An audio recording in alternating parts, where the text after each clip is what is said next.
Uma boa noite a todos, sejamos todos muito bem-vindos à nossa casa, que os mensageiros do Pai Maior estejam conosco, nos abençoando, nos intuindo, nos protegendo, porque é assim que nós entendemos quando adentramos esta casa, porque nós sabemos através da mediunidade de alguns irmãos aqui da casa, que desde o momento que nós entramos por aquela porta, nós já estamos sendo tratados, abençoados.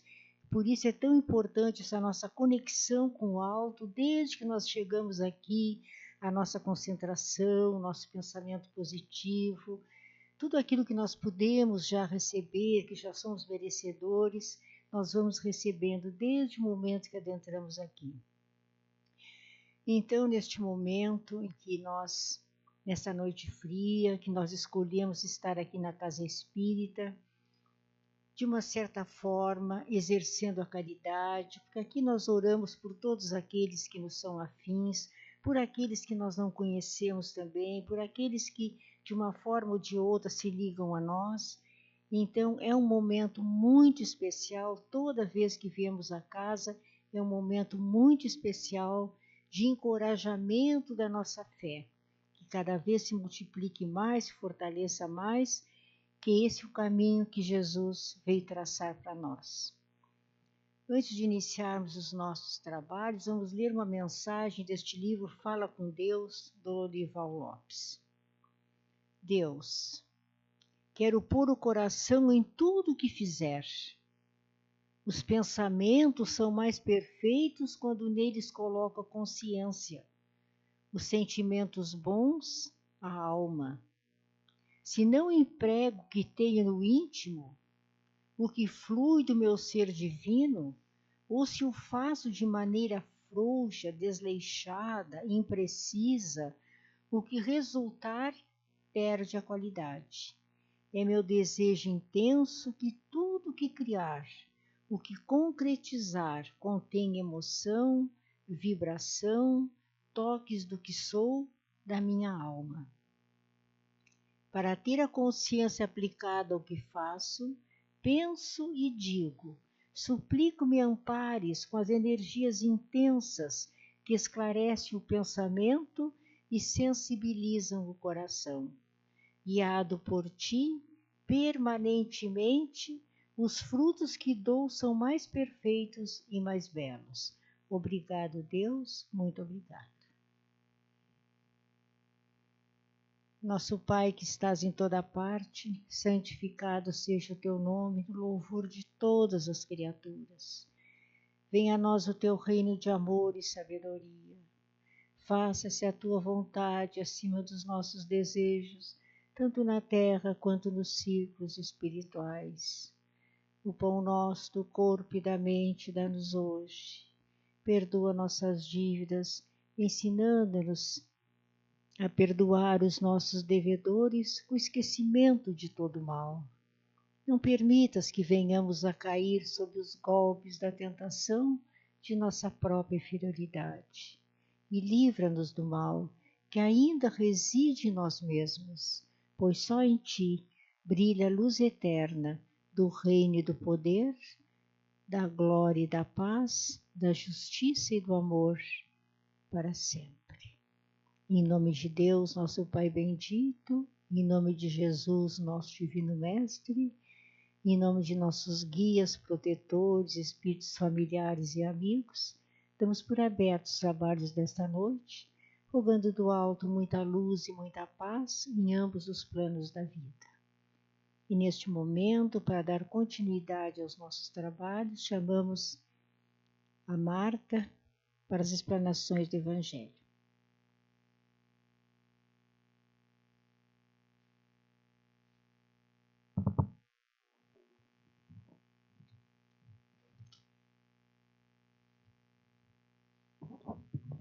Boa noite, queridos irmãos, presentes aqui na casa. Como disse a Elizabeth, nós escolhemos estar aqui neste momento. Então, que os amigos espirituais possam nos envolver a todos, assim como aqueles que nos assistem dos seus lares, o nosso abraço, o nosso carinho.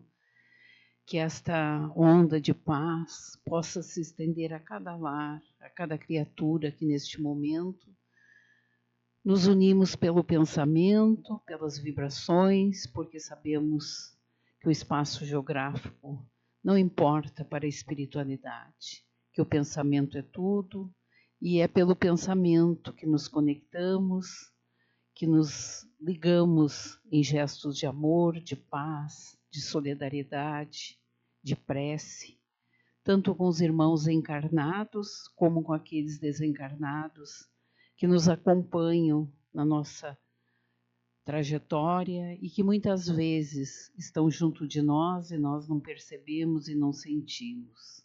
E quando nos deslocamos para a casa de oração, que é esta casa, eles nos acompanham e aqui eles recebem todo o esclarecimento, todas as energias necessárias para o seu despertar e para a sua caminhada no mundo espiritual.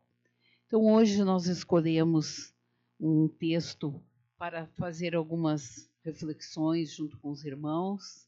Somos poucos encarnados, mas certamente muitos desencarnados que aqui vêm também para ouvir as parcas colocações e reflexões que no nosso pouco entendimento ainda como seres encarnados temos para colaborar e para esclarecer estes irmãos frente à grandiosidade da cúpula espiritual que nos assiste, que nos acompanha e que nos envolve nestes momentos que aqui chegamos. Porque sabemos que não estamos sós quando adentramos a qualquer casa de oração. Estamos acompanhados do nosso espírito protetor, daqueles irmãos familiares que nos acompanham e também dos nossos obsessores, aqueles que não nos querem, que nós nos esclareçamos, que nós evoluímos, que nós sejamos felizes muitas vezes, mas aqui chegando, eles recebem o esclarecimento necessário e muitas vezes permanecem aqui ou são levados para outras esferas também para seguir a sua trajetória evolutiva. Hoje nós escolhemos para conversar com os irmãos e trazer. Nós sempre gostamos de relatar e para que os irmãos também possam buscar também as fontes das nossas reflexões. O capítulo 4, item 25, necessidade da reencarnação. Capítulo 17, item 11, sede perfeitos, cuidar do corpo e do espírito. E o capítulo 5, bem-aventurados os aflitos. Item 14, o suicídio e a loucura. Então, como nós sabemos, nós somos seres espirituais vivendo uma experiência corpórea neste momento. Como nós já vivemos antes e viveremos muitas outras experiências. Fomos criados à imagem e à semelhança do Pai e temos essa dimensão espiritual porque somos filhos de Deus. Lá em Mateus, capítulo 5, versículo 48, o Cristo nos traz uma grande revelação. Lá no Sermão do Monte, ele nos dá o caminho deste tema sede perfeitos. E lá ele nos mostra o grande objetivo da nossa vida. A nossa vida tem uma finalidade, a nossa existência busca, em última análise, a perfeição. Somos seres perfectíveis e estamos em busca desta perfectibilidade que nos leva a um patamar mais elevado como seres espirituais. E lá nós vamos buscar, então, a necessidade, esta bênção que o Pai nos dá, que é a reencarnação. E nós fomos lá no Livro dos Espíritos, na questão 132.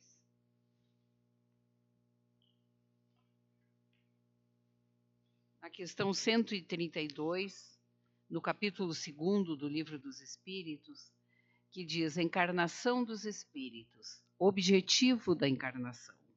Então, para que sejamos esse ser, né, perfeito, nós temos que ir e vir muitas vezes nessa busca do aperfeiçoamento, tanto neste plano físico como espíritos encarnados, como na espiritualidade, como espíritos desencarnados. E a questão 132, os encarnados, Kardec e a sua equipe, pergunta aos espíritos: qual o objetivo da encarnação dos espíritos? E os espíritos respondem: Deus lhes impõe a encarnação com o objetivo de fazê-los chegar à perfeição. Para alguns é uma expiação, para outros é uma missão.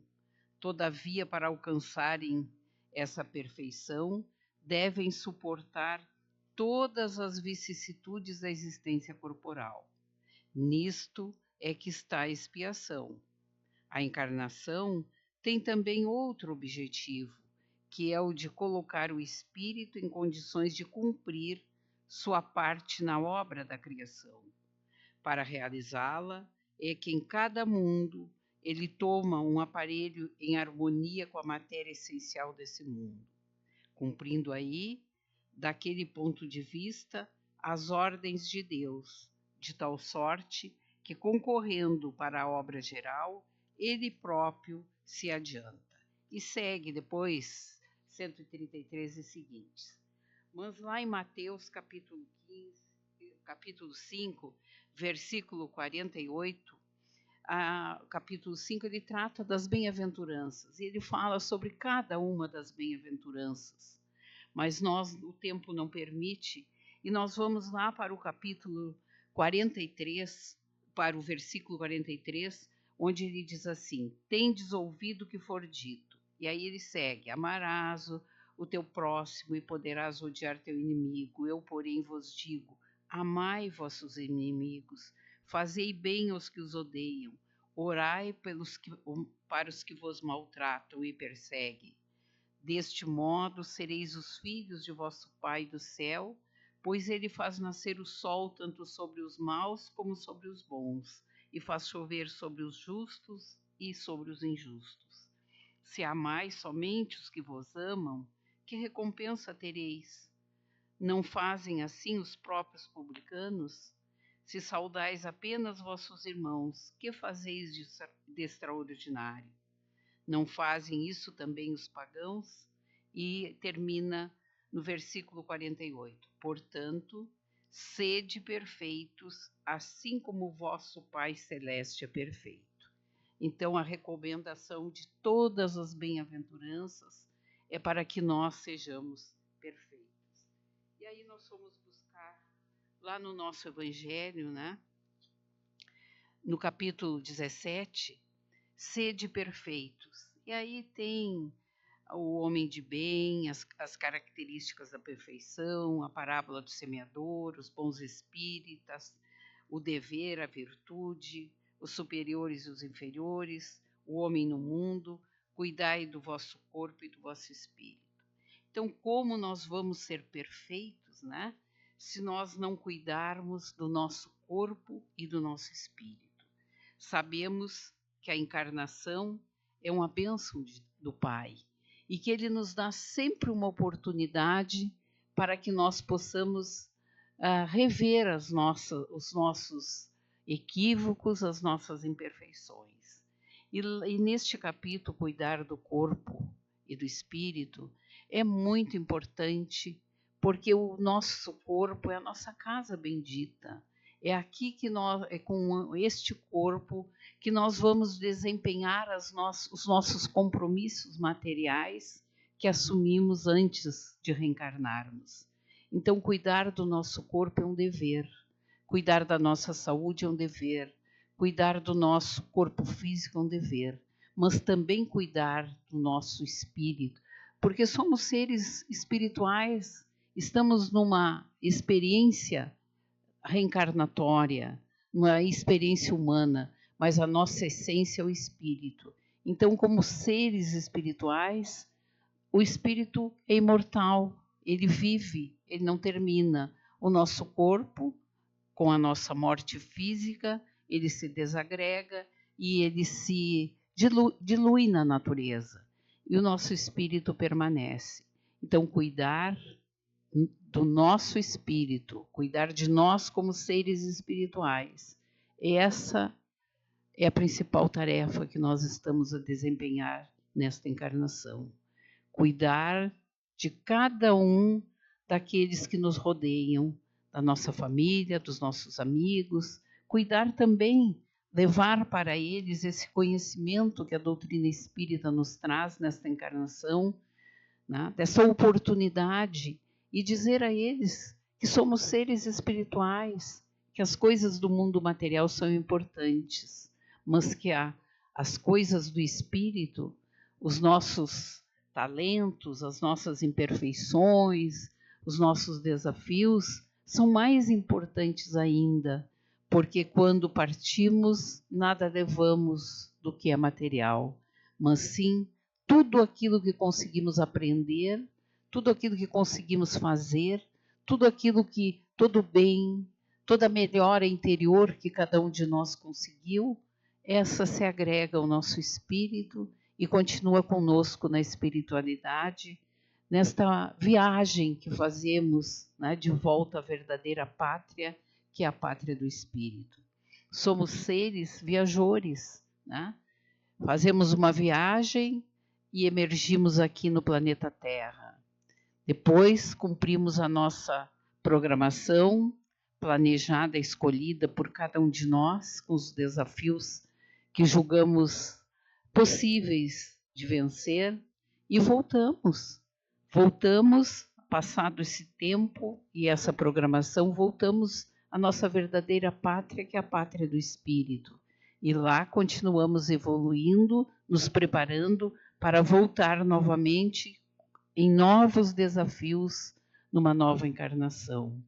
Então, quando diz cuidar do corpo e do espírito, cuidar de verdade, porque todos nós temos um planejamento reencarnatório e não cabe a nós abreviar a nossa partida, o nosso retorno à pátria espiritual. Mas muitas vezes nos descuidamos do nosso corpo físico e adoecemos. Estamos tão doentes, estamos tão sofridos, estamos tão desorientados que não achamos um motivo, um objetivo para continuar a nossa existência e desistimos dela. Nos equivocamos, porque ninguém de nós, seres encarnados, quer morrer. Ninguém de nós, né, planeja ou de sã consciência voltar por os meios que não são aqueles já programados na nossa encarnação. É que as doenças da alma, né, muitas vezes nos desorientam e nós perdemos a racionalidade. Estamos tão doloridos, estamos tão perdidos que queremos acabar com aquela dor, com aqueles problemas e achamos que morrendo é a solução para tudo. Que morrendo terminam todas as nossas angústias, todas as nossas dores, todas as nossas doenças. Mas não é assim, nós sabemos. Na espiritualidade vamos ser o que nós somos aqui. Lá nós vamos despertar com todos os nossos desafios que nós enfrentamos aqui na Terra.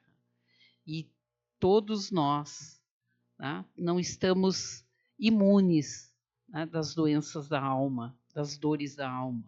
Então, esse cuidado nós temos que ter conosco e com aqueles que nos cercam, porque às vezes os que estão ao nosso redor estão tão doentes da alma e nós não percebemos, tão doentes do corpo e nós procuramos o médico, né, para aliviar as dores, mas as doenças da alma são invisíveis aos nossos olhos mortais. Então nós temos que ter muito cuidado e observar, estar perto daqueles que têm essa fragilidade na sua alma e que por motivos que não nos cabe julgar, mas por motivos muito importantes para eles, né, abreviam a sua partida e acabam com a sua vida corpórea pensando, né, que terminaram com o seu sofrimento. Então, é responsabilidade nossa, espíritas, de levar para os nossos familiares, para os nossos amigos, essa ideia de que nós somos seres imortais, que nós não morremos, que a morte física mata só o corpo, mas não mata a alma. E ainda procurando alguns argumentos para ilustrar esse comentário, nós fomos encontrar lá num livro chamado Platão e Sócrates, precursores da doutrina espírita, e ainda nós anotamos aqui que Sócrates foi condenado por 281 jurados a tomar veneno, né, para se suicidar. E ele estava preso, e não é a história mais completa, mas assim vou resumir para os irmãos. E o seu fiel discípulo planejou um plano para subornou os guardas para retirar da prisão. E foram lá e disseram para ele à noite que ele podia fugir da prisão, que estava tudo arrumado. E ele pensou e disse: eu que defendi sempre a lei, eu que sempre fiz tudo certo, como é que agora eu vou burlar a lei? Como é que eu vou fugir? Que exemplo eu daria àqueles que acreditam em mim e que muitas vezes seguem os meus ensinamentos? Como eu não posso fazer isso? Eu me recuso a fugir. E aí ele fez a seguinte reflexão ao seu fiel discípulo: se acreditamos que a alma é imortal, então a morte não é o fim, é apenas uma viagem. Então, já naquele tempo, né, 399 a.C., ele morreu. Ele já tinha esse conhecimento, ele já sabia que a alma é imortal e que a morte não é o fim, que ela é apenas uma passagem. Então, nós que hoje, no século XXI, temos todo esse conhecimento, temos toda essa literatura, temos tantas informações, né? E nós ainda duvidamos que somos seres imortais, que somos seres espirituais numa experiência terrena, numa experiência humana. Então, que nós possamos buscar esses conhecimentos. A ciência está aí. Esta semana, não sei se os irmãos viram, saiu uma reportagem de um cientista dizendo que foi provada, né, a imortalidade da alma e a comunicação com os espíritos. Ele é um médico, um cientista, e há mais de 30 anos ele pesquisa esse tema, e ele chegou a essa conclusão. Então, que a gente, né, se a fé, se a razão nossa não nos convence, que nós busquemos na ciência, né, nesses grandes estudiosos que buscam essa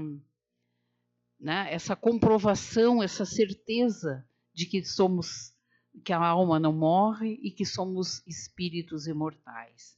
E eu fui buscar neste livro, Com os Olhos do Coração, algumas reflexões para terminar as nossas poucas reflexões. E nesse livro, né, do nosso também irmão José Carlos de Luca, escritor espírita, ele diz que há um tempo para tudo. A vida acontece em ciclos que se repetem. Há um tempo para nascer, outro para morrer. Hora de chegar e hora de partir. Tempo de semear e tempo de colher. A vida também tem as suas estações. Há momentos em que as flores da primavera deixam nossas manhãs enfeitadas de alegria e esperança, mas há também os períodos de inverno, em que as nuvens carregadas de solidão e medo impedem o brilho do sol. Não há como mudar os ciclos da natureza. Tolice querer impedir a vida de realizar as suas transformações. Elas são inevitáveis. Contudo, o que os sábios ensinam é a necessidade que temos de nos adaptar às mudanças. Ele diz: sempre que resistirmos às transformações, sofremos muito. Quem se adapta às novas condições da vida aproveita mais e sofre menos. Há dois momentos sempre muito marcantes na vida: a chegada e a partida. E aí ele continua e faz algumas reflexões importantes. Ele diz: no mundo verdadeiro, o mundo verdadeiro não é este no qual nos encontramos. Nossa origem é espiritual. Aqui estamos em missão temporária de aprendizado. É como se morrêssemos num determinado país e fôssemos incumbidos de uma missão em um país estrangeiro. Cessada a tarefa, voltaríamos ao nosso país de origem. A Terra é esse mundo estrangeiro. Aqui estamos provisoriamente. Um dia teremos de retornar ao mundo dos espíritos, a nossa pátria verdadeira. Quem partiu não morreu, apenas voltou para o lugar de onde veio. E ele abre esse capítulo aqui do livro, chamado A Hora do Adeus, com um pensamento de Buda muito lindo, que eu deixo para os irmãos refletirem. Nossa existência é transitória como as nuvens do outono. Observar o nascimento e a morte dos seres é como olhar os movimentos da dança. A duração da vida é como o brilho de um relâmpago no céu, tal como uma torrente que se precipita montanha abaixo. Buda. Então, desejo que essas pequenas reflexões nos sirvam para que nós possamos pensar, né, sobre a importância de nós falarmos, né, sobre a imortalidade da alma, sobre a reencarnação, sobre a comunicação dos espíritos. E eu conversava ontem com uma pessoa e ela me dizia: mas nunca ninguém voltou aqui para dizer que vive? Eu disse: já voltou. Na nossa casa espírita, nas nossas reuniões mediúnicas, os espíritos voltam e nos contam a sua partida e a sua vida no mundo espiritual.